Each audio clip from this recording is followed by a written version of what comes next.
देखो, अगर एग्जाम्पलर के बारे में अगर मैं कहूँ तो फिर मैं पहले ही बताना चाहता हूँ आपको कि ये बहुत ज़्यादा इम्पोर्टेंट है, बिकॉज सीबीएसई बोर्ड एग्जाम में हर बार यहाँ से कुछ क्वेश्चंस तो आते हैं। आपने अगर चैप्टर कंप्लीट कर लिया है और अगर एग्जाम्पलर कंप्लीट नहीं किया है, then I don't think so कि आप अच्छा कर रहे हो। ओके, देन एग्जाम्पलर जो है आपके लिए बहुत ज़्यादा इंपॉर्टेंट रहने वाला है।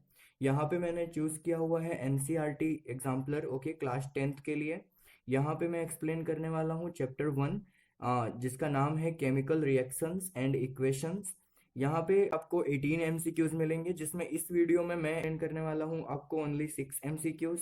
ओके, तो बाकी के नेक्स्ट 6 एमसीक्यूज के लिए आपको इस केमिकल रिएक्शंस एंड इक्वेशंस का सेकेंड एंड थर्ड पार्ट देखना पड़ेगा। Okay, I hope it is clear. Okay, then हम बिना टाइम वेस्ट किए जस्ट शुरू करते हैं। Okay, while I am reading the question number 1, what is that, which of the following is not a physical change? Okay, first of all मैं आपको बताना चाहता हूँ कि फिजिकल चेंज और केमिकल चेंज में फर्क क्या है। केमिकल चेंज में हमेशा हमें जब जब कोई भी कंपाउंड, जब यहाँ से हम फॉर्म कर, जब कोई भी रिएक्शन होता है, देन वहाँ पे केमिकल चेंज के थ्रू हमेशा ये होता है कि आपको एक न्यू कंपाउंड देखने को मिलता है। बट फिजिकल चेंज में ऐसा नहीं है। फिजिकल चेंज में वो जो कंपाउंड है आपका वो एज इट इज रहता है। ओके, जस्ट हम ऑप्शंस देख लेते हैं इसके। Option A is boiling of water to give water vapour. Okay, तो यहाँ पे क्या होगा, वाटर का जो बॉईल होके वेपर बन रहा है, बट उसका जो मेन कंस्टिट्यूएंट है, मेन जो है वो वाटर अभी भी किसके फॉर्म में है, वो H2O के फॉर्म में ही है। देन ये क्या होगा, ऑप्शन ये रॉन्ग होगा। ओके, ये राइट नहीं होगा, because it is a physical change. ये फिजिकल चेंज है। Melting of ice to give water, अभी आइस जो है आपका वो वाटर बन जाएगा, बट फिर भी जो उसका कंस्टिट्यूएंट है वो तो आपका H2O ही रहने वाला है। बट अगर H2O रह रहा है, then what is mean that कि आपका ऑप्शन ऑप्शन बी भी रॉन्ग है। Dilution of salt in water, हमेशा याद रखना। ओके, सॉल्यूशन जो कि बेसिकली आपका मिलता है किससे, सॉल्यूट एंड सॉल्वेंट से मिलके, there is no chemical reaction take place, वहां पे भी केमिकल रिएक्शन नहीं होगा। तो that's why right of answer for this question is option D. Okay, first of all एक बार हम देख लेते हैं आंसर की तरफ में। यहाँ पे क्या है answer, combustion of liquefied petroleum gas, because जो कंबशन रिएक्शन है that require what, that require oxygen. और अगर हम बात कर रहे हैं कंबशन ऑफ पेट्रोलियम गैस की, तो आप सबको पता है कि petroleum gas is mainly made up of CH4 plus O2। It will react and it will form carbon dioxide. Okay, and it will release hydrogen gas also. Okay, तो carbon dioxide अगर बन रहा है, देन आप surely बोल सकते हो कि ये क्या है, one type of chemical change है, यानी ये फिजिकल चेंज का एग्जाम्पल नहीं है।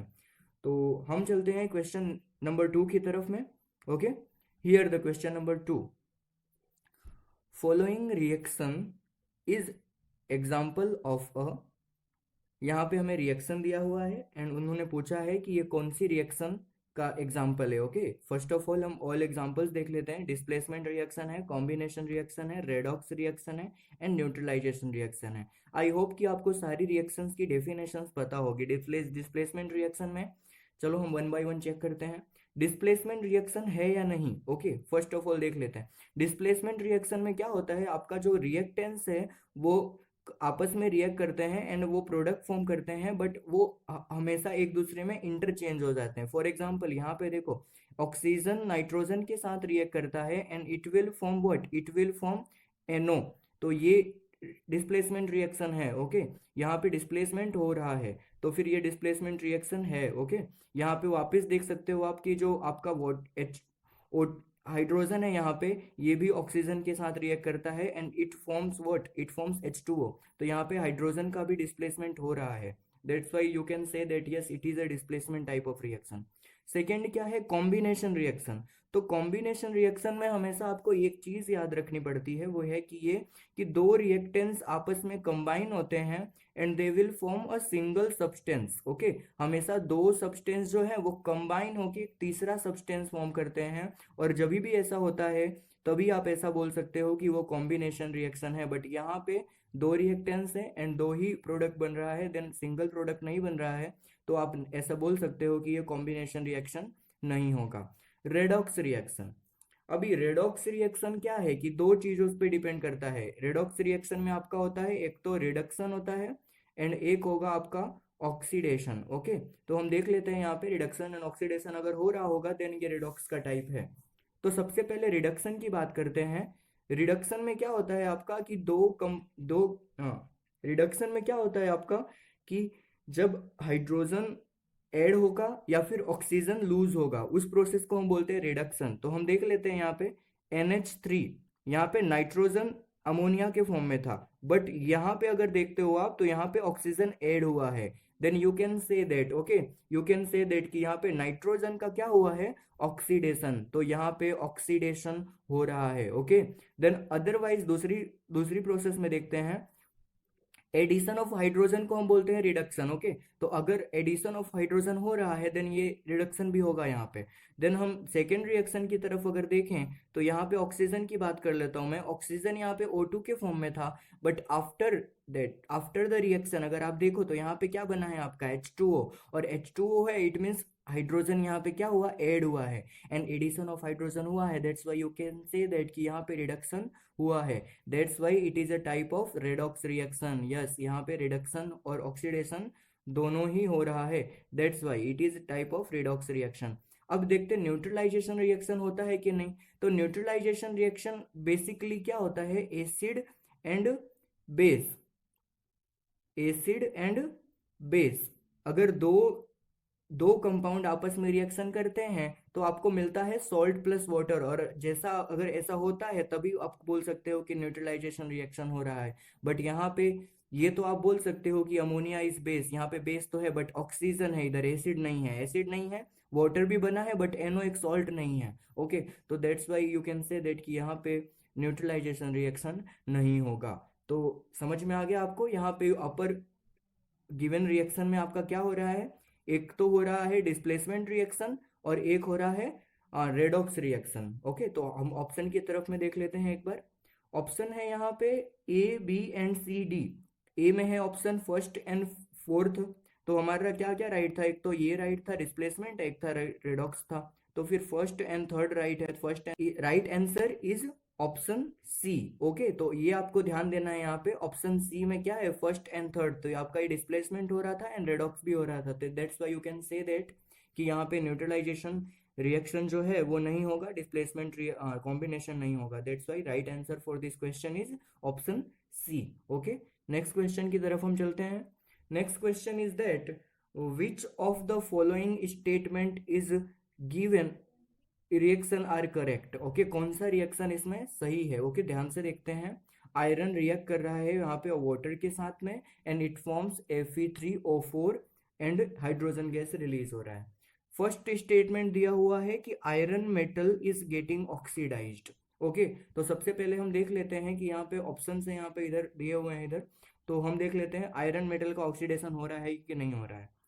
रिएक्टेंट साइड्स में अगर आप देखो तो आयरन सिंगल फॉर्म में है। ओके, बट प्रोडक्ट साइड में देखो तो यहाँ पे फॉर्म हो चुका है iron oxide. You can say that yes, यहाँ पे क्या हो रहा है, यहाँ पे आयरन का ऑक्सीडेशन हो रहा है। ओके, नेक्स्ट अगर मैं आगे की बात करूं तो क्या लिखा है, वाटर इज गेटिंग रिड्यूस्ड।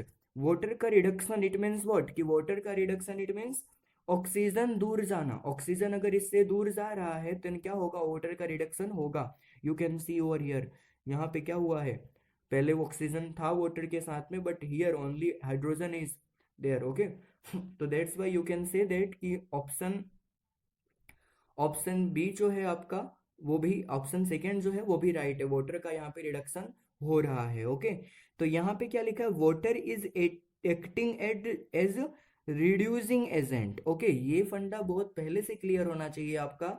जो रिड्यूसिंग एजेंट होते हैं, ओके, देन उनका खुद का क्या होता है, उनका खुद का जो होता है वो होता है ऑक्सीडेशन। बट यहाँ पे तो अभी अभी बोला मैंने कि वाटर का क्या हो रहा है, वाटर का हो रहा है reduction. That's why you can say that कि water is not a reducing agent. तो वाटर रिड्यूसिंग एजेंट नहीं है, तो फिर क्या है वो, water is a oxidising agent. तो फिर आपके अकॉर्डिंग राइट ऑप्शन क्या होगा, ए बी और सी और D.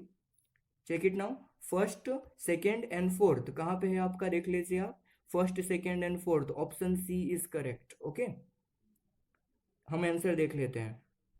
as you can see option C is correct. Okay, now next question, which of the following are exothermic process? Okay, exothermic process आपका कौन सा होगा? यहाँ पे आपको ऑप्शंस दिए हुए हैं, एक्सोथर्मिक प्रोसेस लिखा हुआ है. ओके, देन देख लेते हैं हम. Reaction of water with quick lime, अगर आपको पता हो तो ये आपका एक्सोथर्मिक रिएक्शन है, because quick lime is calcium oxide plus water, it will produce calcium hydroxide CaOH2. तो यहाँ पे एक्सोथर्मिक रिएक्शन होगा, बिकॉज क्या होता है वहां पे हीट जनरेट होता है. डाइल्यूशन ऑफ एसिड, एसिड को जब हम डाइल्यूट करते हैं वहां पे भी एक्सोथर्मिक रिएक्शन होगा, बिकॉज वहां पे हाइड्रोजन आयन रिलीज होता है जब हम एसिड को डाइल्यूट करते हैं. दैट्स वाई ये भी क्या होगा, exothermic reaction. Evaporation of water, तो अभी इवोपोरेशन वाटर जो है आपका, इवोपोरेशन ऑफ वाटर, इसमें क्या होता है कि जब आप वाटर को इवोपोरेट करते हो देन इट रिक्वायर हीट, वो हीट रिलीज नहीं करता, उसको हीट की रिक्वायरमेंट होती है तो वो हीट रिलीज नहीं करता. That's why it is not an exothermic. Okay, ये एक्सोथर्मिक नहीं होगा. सब्लिमेशन ऑफ कैम्फर क्रिस्टल के फॉर्म में. अच्छा, सब्लिमेशन का मतलब तो आपको अच्छे से पता होगा. सब्लिमेशन क्या होता है? Sublimation is a process, sublimation is a process in which आपका सॉलिड स्टेट डायरेक्टली, जो सॉलिड स्टेट होता है वो डायरेक्टली कन्वर्ट हो जाता है किसमें? गैस में. और अगर ऐसा हो रहा है तो उसको हम बोलते हैं सब्लिमेशन. कैम्फर का ऐसा होता है, बट ऑल्सो रिमेंबर दैट कि कैम्फर को हमें वापस सब्लिमेशन करने के लिए क्या करना पड़ता है? उसको बर्न करना पड़ता है, और बर्न जब करेंगे तो also it require what? It require heat. तो जब उसको हम हीट देंगे, फायर देंगे, तब वो बर्न होगा, यानी वो हीट जनरेट नहीं करता, उसको हीट की रिक्वायरमेंट होती है. दैट्स वाई यहाँ पर भी सब्लिमेशन ऑफ कैम्फर रॉन्ग होगा. ठीक है, तो right answer for this question is option A. क्या दिया हुआ है ऑप्शन ए में? A and first and second, reaction of water with quicklime, dilution of acid, both are exothermic reaction because they release heat during their chemical reaction. Okay, देख लेते हैं हम option. Option as you can see option is correct, option A is correct. Now fifth question. Okay, fifth question is, अब आपको लग तो रहा होगा कि ये जो आपका फिफ्थ क्वेश्चन है थोड़ा सा डिफिकल्ट है, बट मेरे अकॉर्डिंग बिल्कुल डिफिकल्ट नहीं है. ठीक है, एकदम ध्यान से समझेंगे, शांति के साथ में ध्यान से समझना. ओके, देखते हैं हम. There 3 beakers labelled as ABC. Okay, 3 beaker है आपके पास में ABC. तो मैं सबसे पहले तो आपको बीकर ड्रॉ कर देता हूं ताकि कोई कंफ्यूजन ना हो. Okay, as you can see यहाँ पे 3 बीकर ड्रॉ हो चुके हैं. First one is A, second one is B, third one is C. Okay, as you can see containing 25 ml of water were taking. Okay, सबके अंदर क्या है? 25 ml का क्या है? वाटर है. ओके, अगर वाटर पहले से एडेड है देन क्या होगा हम देख लेते हैं. आगे क्या लिखा है? A small amount of NaOH, anhydrous USO4, NaCl were added to beakers ABC. यानी यहाँ पे NaOH and CuSO4 copper sulphate and NaCl, इन तीनों को हम 1 by 1 ऐड करते हैं. तो सबसे पहले में ऐड किया है NaOH, सेकेंड में ऐड करना है आपको CuSO4, थर्ड में ऐड करना है आपको NaCl. तो जब आप ऐड कर देंगे तब क्या होता है? It was observe that there was increase in temperature in the solution containing beaker A and B. तो यहाँ पे A एंड B जो आपका ये दो जो आपके सॉल्यूशन है, इनका टेम्परेचर क्या होता है? टेम्परेचर इनका राइज होता है. बट अगर मैं बात करूं, यहाँ पे क्या लिखा है? Whereas in the case of C temperature of solution falls. तो यहाँ पे टेम्परेचर डाउन हो रहा है. टेम्परेचर A एंड B जो आपका बीकर है उसका टेम्परेचर इंक्रीज हो रहा है, बट C के केस में टेम्परेचर रिड्यूस हो रहा है. तो अगर टेम्परेचर रिड्यूस होता है देन आपको पता है कि कौन सी रिएक्शन होगी. अब हम ऑप्शन की तरफ चलते हैं. इन beaker A and B exothermic process has occurred. तो एक्सोथर्मिक प्रोसेस की डेफिनेशन क्या मतलब कि जैसे कोई भी केमिकल रिएक्शन जहाँ पे हीट जनरेट होती है, तो फिर हीट जनरेट होती है तो उसको हम बोलते हैं एक्सोथर्मिक. और क्वेश्चन में ऑलरेडी गिवन है कि का टेम्परेचर इंक्रीज हो रहा है. That's why you can say that कि हाँ, ये स्टेटमेंट बिल्कुल करेक्ट है. ओके, तो सेकेंड वन, ओके, ये फर्स्ट स्टेटमेंट बिल्कुल करेक्ट है। सेकेंड स्टेटमेंट की अगर तरफ मैं जाऊं तो in beaker A and B endothermic process occur, तो एंडोथर्मिक तो हो नहीं रहा बिकॉज ये क्या हो रहा है यहाँ पे, एक्सोथर्मिक हो रहा है, तो second statement is incorrect. Okay, third, in beaker C exothermic is process occurred, तो एक्सोथर्मिक प्रोसेस तो वहां पे होता है ना जहाँ पे टेम्परेचर इंक्रीज होता है, बट यहाँ पे क्या लिखा है, temperature of the solution C falls, यानी डिक्रीज हो रहा है, जब डिक्रीज हो रहा है तो it is not exothermic. Okay, तो ये थर्ड वाला से स्टेटमेंट भी आपका रॉन्ग है। In the beaker C endothermic process is occurred, तो ये भी एंडोथर्मिक हो रहा है बिकॉज यहाँ पे टेम्परेचर डाउन हो रहा है, तो इसके अकॉर्डिंग कौन सा आंसर राइट होगा, can you say that, first and fourth, तो कहाँ पे है first and fourth, option C is correct. Okay, quickly just हम आंसर चेक कर लेते हैं इसका। Okay, as you can see option C is correct because right option is 1 and 4। Okay, I don't think so कि आपको इसमें कोई doubt रहा होगा। ओके, अभी हम लास्ट क्वेश्चन के बारे में एक बार डिस्कस कर लेते हैं, last question. Okay, question number 6, a dilute ferrous sulfate solution was gradually added to the beaker containing acidified permanganate solution. The light purple color solution fades finally disappear. Which of the following correct explanation for the observation? ध्यान से समझने की जरूरत है। Okay, यहाँ पे क्या लिखा है कि आपको रिएक्शन करना है किसके साथ में, फेरस सल्फेट के साथ में रिएक्शन करना है आपको, किसके, परमैग्नेट, एसिडिफाई परमैग्नेट, यानी यू कैन से पोटेशियम परमैग्नेट के साथ में रिएक्शन करेगा कौन, फेरस सल्फेट। तो फिर क्या होता है, लाइट पर्पल जो कलर है ना उसका वो फेड हो जाता है, यानी वो पूरा डिसअपियर हो जाता है। तो फिर ऐसा कौन सी केस में होगा, ऐसा तब होगा जब इनका केमिकल रिएक्शन होगा। ओके, और नया सब्सटेंस फॉर्म होगा। KMnO4 is oxidising agent, yes ये राइट है, स्टेटमेंट ही राइट है, बिल्कुल करेक्ट है, because KMnO4 is oxygen rich element. तो आपको बस समझने की जरूरत है कि यहाँ पे क्या होगा, यहाँ पे KMnO4 का रिएक्शन राइट होगा। तो फिर right option for this question is, right option for this question is as you can see. Okay, as you can see यहाँ पे केमिकल रिएक्शन दिया हुआ है। ओके, तो यहाँ पे FeSO4 थ्राइस हो जा रहा है, बट यहाँ पे FeSO4 था, तो यहाँ पे आयरन की जो वैलेंसी थी वो क्या थी, वो 2+ थी, बट इधर क्या हो गई, यहाँ पे क्या हो गई, यहाँ पे आयरन की जो वैलेंसी है वो हो गई 3+, और अगर 2+ से 3+ में कन्वर्जन हुआ है देन ऑक्सीजन की डिमांड बढ़ी है, और ऑक्सीजन की डिमांड बढ़ी है तो फिर उसका ऑक्सीडेशन हो रहा है, किसका ऑक्सीडेशन हो रहा है, Fe का, आयरन का, और आयरन का अगर ऑक्सीडेशन हो रहा है तो ऑक्सीडेशन कराने के लिए कौन रिस्पॉन्सिबल है, ऑक्सीडेशन कराने के लिए रिस्पॉन्सिबल है आपका KMnO4 पोटेशियम परमैग्नेट, और पोटेशियम परमैग्नेट अगर ऑक्सीडेशन करा रहा है देन वो कौन सा एजेंट होगा, वो होगा आपका ऑक्सीडाइजिंग एजेंट। ओके, और दैट्स वाई जो ऑप्शन राइट है आपका वो है आपका ये KMnO4 is an oxidising agent. बाकी के ऑप्शंस को देख लेते हैं। FeSO4 act as oxidising agent and oxidise KMnO4, नहीं, यहाँ पे KMnO4 का ऑक्सीडेशन नहीं हो रहा है, तो सेकेंड स्टेटमेंट आपका रॉन्ग होगा।